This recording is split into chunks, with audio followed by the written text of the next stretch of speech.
surrounded and outmanned by the army you fight.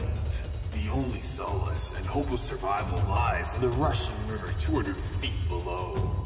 As the soldiers close in, you reach into your pockets, pull out your earbuds, and tune your ears into the GeekVerse. Then with a swift fall, splash into Geeks Creed Episode 6. Featuring your hosts, Taylor Field and Reuben Olson. Join in an in-depth look at the latest Assassin's Creed movie trailer.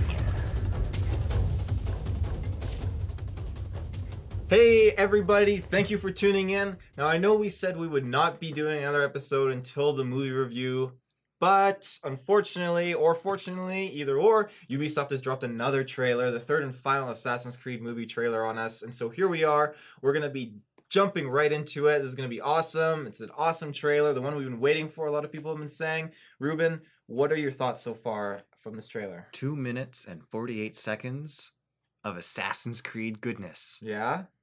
Actually, yeah, I thought it was pretty good. If you could give it like a scale like 1 to 10 real quick so the fans know what they're... Out of the other trailers? Yeah, out of the other trailers. Ooh, that's harsh. I would say definitely better than the first trailer. Definitely better than the music in the second trailer, but the video footage is on par. Yeah. I liked it. It was a good all-around trailer. I can't really rate it out of 10 unless I go for something lame like a 6 or a 7. So let's just go with a 6.5. A 6.5. Yeah. Okay. Okay. I agree. I'd probably give it a little bit higher. Like I like the trailer, the second trailer. I like the music used in it. This third trailer, it definitely gets the story across. Yeah. This is the trailer that you would see in the theater leading up to the movie. Yeah, it definitely is. It has that booming music, the trailer music to it. Doesn't have anything distracting going on. It gets right to the point. It shows you a bunch of awesome scenes, and it gives the Assassin's Creed fans a lot of snippets of like history and elements and pictures and stuff that you recognize right away. Yeah, and I think a lot of that. we gotta talk about that. Yeah, we do. So that's what we're gonna be doing. Actually, we're gonna have the trailer on mute. Now we watched it already once ahead of time, but we're gonna be watching it one more time. But we're gonna be pausing it and just kind of dissecting it as we go along. Very unscripted. Very unscripted. Totally unscripted. So enjoy the ride. We're gonna kickstart it now. Let's see what we got. Okay. All right. Oh, the full screen. That's always good. Oh yeah, full screen. It's got to go this way. Yep. Too bad the fans can't see that. I know. Jeremy Irons in that scene there.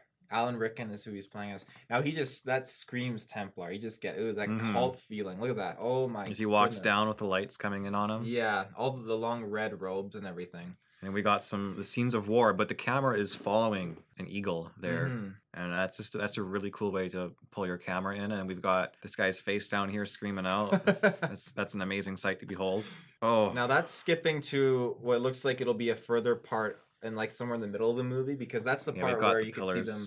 Yeah, like Michael Fassbender was chained up. It looks like. They're gonna start killing off some of the assassins there. And then you've got this weirdo who comes in his red robe and this dung pile on his head and half of a bird's beak, with a creepy lady in the bottom left of that shot with a skull mask on. Do you think he wants to be a bird? Is that the look he was going for? That's exactly it. He has a whole bunch of his buddies together, and they go into a room every day, and he walks in like, yeah, guys, birds of a feather, stick together. And they all punch him out, and they get drinks on their own and leave him behind. No, they're burning some poor soul. And this was interesting because they were saying, Alan Rickman was saying how the history of man is a history of violence. What do you think that means to you? It has to do with the Pope right there. Pope? Is that the Pope? That's a Pope, all right. That's a Pope. It didn't look like a Pope. But he's got a cross. He does have a cross, but that looks like a Templar cross. Oh yeah, you're right. It's the Templar Pope. The Templar Pope. I've never before seen character. It's definitely the Templar Pope. I mean, look at he's got his buddies right beside him. They're definitely his wives, both of those. You've got this chick man thing straight out of an anime. Long hair, chainmail, some kind of stylized shirt that comes down, and a big skirt and a dress to hide whatever's underneath there, but you don't want to know. And then you've got this kingly man on the other side. He's definitely the wife of the Pope. Right? He's looking dead center. He's not really paying attention to any burnings or anything going on. Yeah. He's just thinking, oh God, what's the Templar Pope going to do to me tonight? Right? I shouldn't say this is never before seen character of the Templar Pope, because in Assassin's Creed 2 and Brotherhood, the Pope is a Templar. So hey, That might be what they're doing here. Yeah, maybe. He obviously, the three of them definitely have some kind of evil kind of agenda going on, because as you said, it looks like they're burning assassins. Our next scene, like one we've already seen, is the Templar Armory, these artifacts. And then very quickly the trailer jumps through a whole bunch of cuts to like historical pictures. You've got a crowd of people at the base of a man in a white robe and blue hood holding up what appears to be a piece of Eden. Then it flashes briefly to a 3D scene of that. That, I think, is an actual individual holding it, because in the E3 snippets of the Assassin's Creed movie, you see an actual real figure holding the apple. So I don't know if it's based off of that picture. I wonder what those holes in the wall are. They're like letting light in, so maybe it's like some kind of a puzzle room that's holding the piece of Eden. Maybe, yeah. I'm not sure. I mean, it does look like a real hand holding it, but it could be a statue. And then it skips over back to Alan Rick, and he's talking, and he's describing how the apple can be used to crush independence or rebellions. Now, he definitely, like, from, if I wasn't a fan of the Assassin's Creed series, the way he's preaching it sounds like the Templars are good. What they're trying to do, they're trying to stop bad things from happening, like rebellions and that sort of thing. Like, when you heard that part, how did that make you feel? Does it make you feel like you kind of support what he's trying to go for? Or? Well, I've played some of the games, so I already know that. Yeah, he's full of he's full of duty. But yeah, no, I can kind of see that. People who haven't played the games would look at that and be kind of confused as to who the good guys and the bad guys are. We get our company logos. Let's see, at a stadium, and then this lady again. Now, I don't know who exactly she is, but this is the second time they focused in on her in this trailer. So she's obviously a high-ranking Templar of some kind, and it's curious. This old lady here right after the logos appear, with her suit and her white scarf and button. And then after that, we got a cut to what looked like Western photos. Yes. Now, this was so very, very cool. First of all, what tipped me off was the Assassin's Creed logo has that star on it. And then to the left, and I didn't notice this the first time I watched this trailer, but you see this awesome looking wrist blade that has Louisiana, USA, 1864. Or 1861. 1861. It's sometime in the like mid 1800s, and you can see in the pictures it looks very Western-like, and clearly this hooded man, a Western assassin. Now, this shot just gets me so excited, because to have this actual confirmation of a Western assassin, just it's so like amazing. So at this scene here with this Western stuff, how do you feel compared to the other kind of backgrounds we've seen? I want to see a movie that takes place in the West, the Wild West, with assassins. That'd be pretty sweet. You know, you've got this, you've got your Templars in cowboy hats, and you've got your assassins as like the rogues in the bar slamming down their cups, acting drunk. But then they're not drunk, and they all assassinate the sheriff and run away. Do you think they'd use their wrist blades for bad? Because you know those cowboys that have those extendable wrist things for gambling? Do you think they'd use their wrist blades for that sort the of thing? assassin, he walks up to the sheriff and he's like, "You're a bad Templar. I'm gonna assassinate you." And he goes to stab him, and just dice roll out. Oh, shoot. And he runs away. "You didn't see me, man. I'll be back later tonight." What else is coming up? Trucks, vehicles, people with guns. 33 seconds into the trailer. So this is, again, the scene that we caught the last, one of the previous trailers. They obviously got Callum. Yeah, you see him fall to his knees there. And then we go to some old scenes here. I've seen these in the other trailers of Callum sitting down on the bench. The girl saying, "We know everything about you." And here, you get to see his, a little bit of his heritage, like Joseph Lynch, who it does say is still alive, 1955 to present. Good eye. And then for, I would assume, his mom there. 1956 to 1988. So yeah, Mary McKee, she's passed, but the father, Joseph Lynch, is still alive, which is very cool to see.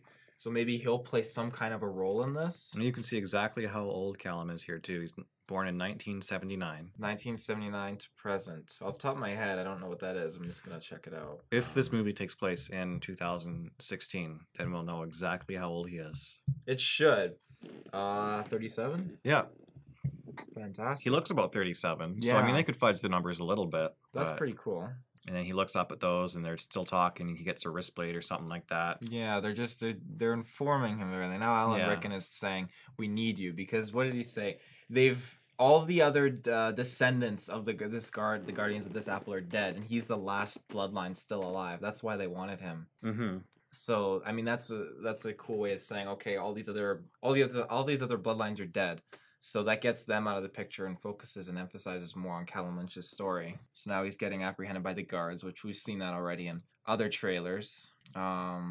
Oh, he gets hit in the face there by some guards. Yeah. Put the machine into his neck. We've talked about that before. There's some liquid. Now, we were talking about how they're going to do the bleeding effect with this fight scene here, kind of, when he's in the Animus. And they're syncing it so well together, because in some of the TV spots that I think I sent you off cast, you could see him moving in the real time, and then it's fading in as he's fighting these actual bad guys. That's why they've got this huge open room with the one Animus there and the old Animuses in the back, because this is like the best one. Yeah, and they did actually say that this Animus may actually have an appearance in future Assassin's Creed games, which would be a very cool thing. Oh, that would be cool. Yeah. I'd like to see that. Now he's flying around. Just get shoved into the wall. There was actually the Templars' very clever attempt to assassinate the last assassin. They put him in the Animus and it bashes him against the wall. Well, guys, we did it. Party tonight, folks. The movie credits roll. We don't get to see any of the footage from the trailers. Ubisoft has a big middle finger come up in the middle of the screen. That's what their robotic arm does. It forms a middle finger that comes up. Yeah, perfect. He seems to really just get tossed around. Like there, he's on the ground and he can't even handle what's going on, it looks like. I mean, it looks like he's fainted almost. I don't blame him. If I was thrown in that situation, I'd probably faint too. Do you think he fainted in the past too?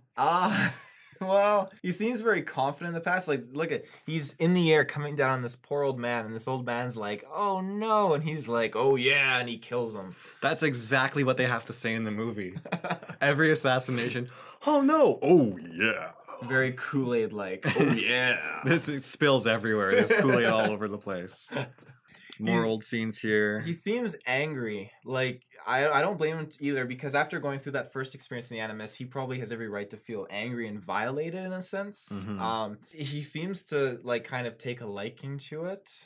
Well, you can see here when he's on the Animus at 1 minute and 26 seconds, he uses his hidden blade in the present, so they've strapped it to his body so he can get used to the feel, I would assume. Yeah. That's interesting to know. There's a outshot. And now that part there, do you think, because we're at 128 and someone is obviously pulling out of the wall this secret little chest, do you think the apple is in there? That, or maybe some other technology he's going to use, a weapon. It could be either of those. I think the apple would be hidden somewhere a little bit nicer looking than a dusty old box in a wall. That Just is like, true. Whoops, I pulled out my porn stash. It's in this part of the wall. Sorry, guys. So there's another old scene there. Again, Alan Rickman marching forward. Now here, Brendan Gleeson. Now, I wasn't sure his role in this film exactly, but you can clearly see Michael Fassbender's got his arm around him. And I'm wondering, maybe is he even playing Joseph Lynch at this point? The dad? Because, yeah, the way he's talking to Michael Fassbender is it's a very caring, looking out for you kind of way. And he's warning him, if they get the Apple of Eden, then they'll use it against us. So we know he's an assassin. Well, they must have been using him too, because he's wearing the same outfit. Yeah. But if you look at his eyes, it looks like he's gone blind, so maybe that's why they had to track down Callum. Maybe, yeah, that would make sense. He definitely, he's the right age, I would say. Like, that age difference between father and son. Yeah. No, I think you're spot on. That's got to be it. Yeah, that would be a very cool twist if it was. Because, I mean, we don't know who he is. They haven't listed his name yet. He definitely does look like he could be blind. Now, do you think that'd be too much Animus exposure? Maybe he had like a different sort of accident of some sorts?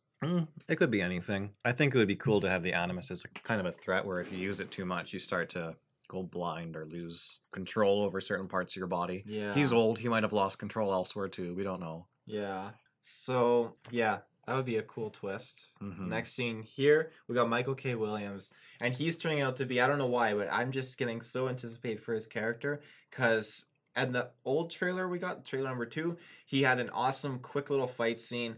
He looks like such an awesome character for this movie. And I want to know who his past assassin lineage is. and he seems very supportive of Michael Fassbender throughout this. I think he's going to be one of the big supporting characters. Then we get, oh, hey, this January, because this is the European trailer, right? Yeah, this is the international trailer. Now, a lot of the other people in GeekVerse, they saw the January and they were saying, oh no, is this film getting delayed? Like, no, that's UK international. It's not North America. North America is still December 21st. So if you are in the US or Canada or whatever, you are safe. Don't worry. December 21st, Wednesday. It's fine. I'm sorry though that you have to wait in the UK a little longer. This scene here though, we are at 1:43, and this is right from the first trailer. It's Maria, and she's spinning around and gets that double kill with her wrist blades. Yeah.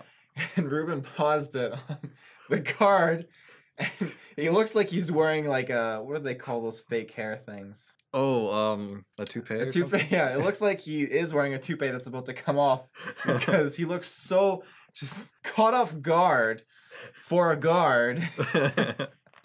He wasn't on guard. He was not on guard.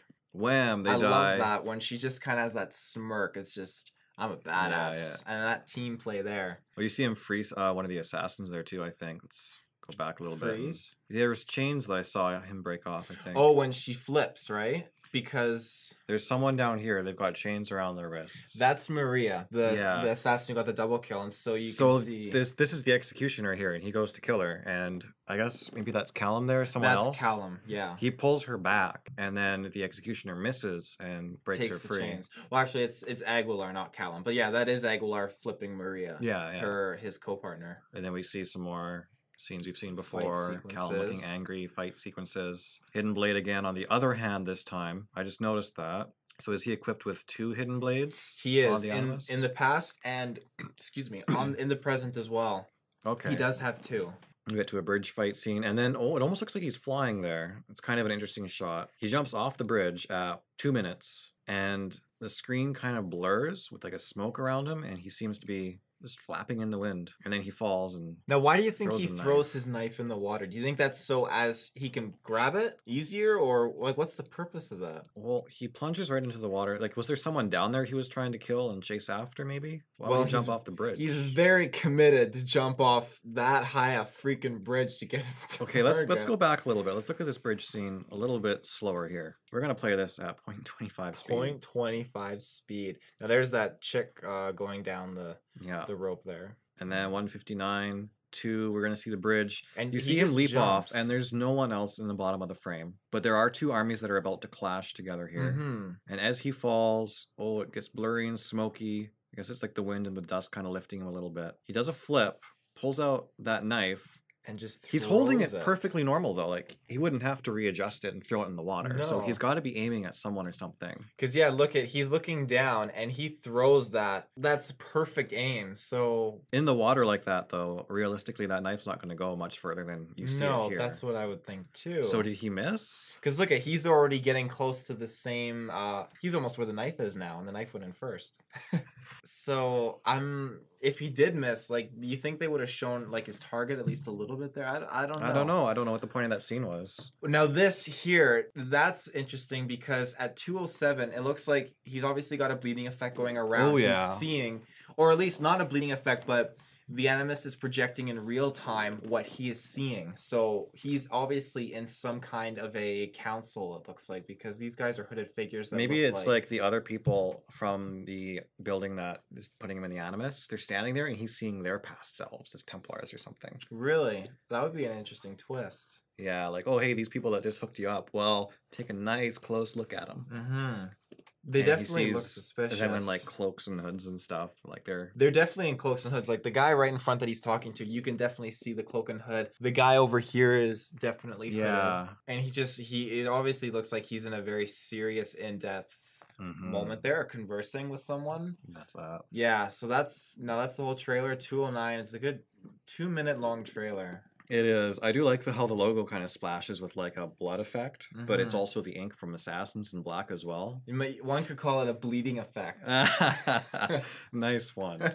Yeah. So what do you think then? If you want to go a little more in depth about this whole trailer. Well, I think we went very in depth Yeah? already. I think we were just planning to record for 15 minutes, but we're almost at the 25-minute mark. That's good. You know, Yeah. for the fans, do you think we should cover a bit more?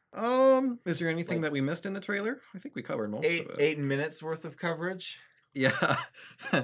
Well, there's a lot of scenes that we've seen already. There's a lot of new quick clips and scenes of historical things that you can pause on and kind of examine closely. I think that's why they put them there. Yeah. They know people are going to examine this trailer. And that's fun that Ubisoft did that because it's so fast that these things flash at you. Definitely stuff to dissect there, but it's also hidden in a way that you can't really pick out exactly what's going on in some scenes. Like that knife throwing into the water. What was that all about? Yeah. I want to know. And if that's not even in the movie, I'll be super mad. Yeah. Well, that was a very large scene. I hope they would keep that in the movie. Dude, it would look really cool if you threw a knife in the water and you landed on it without stabbing yourself. I dare you, man. We're gonna put it in the trailer if you do this. And the stuntman agreed. But not in the movie. No. Just for the trailer. Just for the That's trailer. all we want. I definitely agree with the fact that this trailer, it offers a lot of clues and more hints and Easter eggs, I guess is the word I'm looking for. The other trailers didn't offer a lot of that. I mean, they were a lot of cool fight scenes and sequences and stuff, but there were no tidbits of just like those Easter eggs that just get you all excited as an Assassin's Creed fan. And I guess for the most part, they were aimed for the general public. Like, I guess that's why they picked the Kanye song. That's why they did that kind of... They went off in that direction. What are you pointing out here right now? I'm just looking at the stadium at 29 seconds in. Is that the Abstergo logo? That is the Abstergo logo. Oh, okay. Yeah. I thought I saw that flash by. This is in Spain. 29 seconds. Yeah, I think that's one of their facilities in Spain. Okay. Because that's where the movie is taking place, so it makes sense to go from past Spain to present Spain, kind of. Yeah. That sort of trend. Compared to the other two trailers, do you think that this one should have been the first trailer with how well it explains everything? No, because then they wouldn't have had material to put in more trailers. They've shown far too much in this Really? to just reuse stuff from the first and second one. Mm-hmm. Do you know what I mean? Like, they already have, there's a whole bunch of footage in this trailer from the first and second with new footage. So they would have had to change that around and really shorten this trailer because it's almost 3 minutes long. Yeah. It shows a whole lot. It explains all the story that's going on, gets everyone hyped with this final trailer. I don't think they could have done this as the first one. Do you think this trailer's come out a little bit too late, close to the movie? Because we're just almost under 2 weeks away now from the film. It is too late. Probably not for people over in Europe and stuff like that, but for us, and I guess this wasn't intended for us because it is like the international trailer. It was aimed for them, yeah. Yeah. A lot of people, if you even were to look at the comments, there's a lot of positive feedback coming in now, especially because of the music change. A lot of people are saying this, as I said earlier, this is the trailer we've been waiting for. I definitely agree. Like, I agree with you. Like, for us, it's definitely come a little bit too late. I would have liked it if it came a little bit sooner, or at least. Well, I guess you're right again too. Like, if they play this first, then there's nothing new to show. They have shown a couple TV spots with a little bit of new scenes, and they have even showed a couple full-on like 3-minute clips. Like, you know, the carriage scene there. They have the full scene. That's how I thought they were going to end things, was with those full clip sneak peeks, not another trailer. Not another trailer, yeah. And honestly, I wasn't even expecting it. I turned on my computer this morning and I saw the new trailer was up. I'm like, oh, okay, wow, gotta get a cast out for this. Now, what would be your reaction if they were to release a 4th trailer a week before the movie? I would be a little bit salty. Yeah, I would not be very impressed. I mean, and then the day before they release a 5th trailer. All right, now you're talking about more new scenes or scenes that we've already seen? Oh wow, that's a mouthful. More new scenes. More new scenes. Oh, that would not just be a little salty. That'd be a whole salt shaker full of salt. Full of salt. Be an ocean of salt. An ocean of salt. Okay. Yeah, that wouldn't be cool. I mean, I think it's safe to say this is the last one. It is. I'm very, very confident that they did say this was the final one. I'm hoping. But yeah, you're probably very safe to say that it is. You know, Ubisoft never disappoints. They're fans of the fans. They're fans of the Ubisoft fans. won't disappoint. No. Unless you're talking about Uplay or all their general Ubisoft things that aren't all their other games that aren't Assassin's Creed. There's a lot of salt there for me, but we'll let that slide. We'll let that slide. Yeah. This movie, I think, I don't. Travis from GeekVerse, he said like maybe mention like what do you think it'll do like Rotten Tomatoes wise? Like have you looked on Rotten Tomatoes for movie reviews at all? Yeah, I've seen them. They can be good sometimes. So I generally don't go to Rotten Tomatoes to see how a movie's rated before I see it though. Well, from like a 0 to 100%, what do you think would kind of be what percentage would you put Above so average? Far? Above average? I mean, this is just me going off the old Prince of Persia movie because I thought that was pretty good for a video game adaptation. If Ubisoft wants to, they're way more involved with this than they were with that movie. Yeah. So I think it's going to be, as a failure rating, on par with the Prince of Persia movie. Still good, not amazing, but I'm hoping that it'll be better. Yeah. With their involvement, with all this attention to detail and Easter eggs and stuff like that in the movie. I think they're really trying to pull it off. So yeah. I'm going to go and say that I'm betting this movie is going to be one of the better video game to movie adaptations. Yeah. At least 70%. At least 70%. At least 70%. Okay. Now, what do you think it will make in its opening weekend? Of course, it starts on a Wednesday. Not a whole lot. Not a whole lot. No. So do you think like... It might be a slow grower, niche hit. It'll probably be... Well, I mean, for us, like, it'll be more of a hit, I think, in the UK than it is here because the UK always gets the exclusive game editions. They get the exclusive bundles. They get all this exclusive extra stuff. So they'll probably be a bigger hit there for the film. Yeah, well, I think the majority of people going to see this are Assassin's Creed fans. Yeah. And people that want a good video game movie adaptation. Yeah. And they're a small market already. You're just going based on Ubisoft alone. Like, this isn't Nintendo going, hey, we're making another Mario Brothers movie, and everyone knows Mario. Oh, God. You don't have all the fans running to see that. You don't have all the people going, yeah, I know Mario. Yeah, I'll see what that's all about. You know, this is Assassin's Creed from Ubisoft. Yeah. It is a movie title, and the general from the trailers, too. You're going to have a lot of people coming in just out of interest after they see the trailers, but no one else is really going to know what this is about besides... people like you and me and all our fans that watch and play Assassin's Creed stuff. Yeah, you're absolutely right. I'd have to probably like I like where you went with the 70%. It's a very realistic, logical choice, and I'm trying not to be biased. I mean, as a huge fan, I just want to say like 100%. But that's not being fair to the listeners and the fans.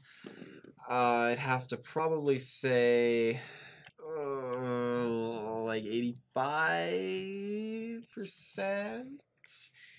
That's pretty big. It is pretty big. I think only because this is the video game movie we've been waiting for. So I think that'll have a huge effect on it as well. I think 85. Yeah, 85. I'll stick with 85. As for how much it's going to make at the box office, it definitely is going to struggle, especially because Rogue One is still going to be a really big hit in the theaters, unfortunately. And it is a few days right before Christmas.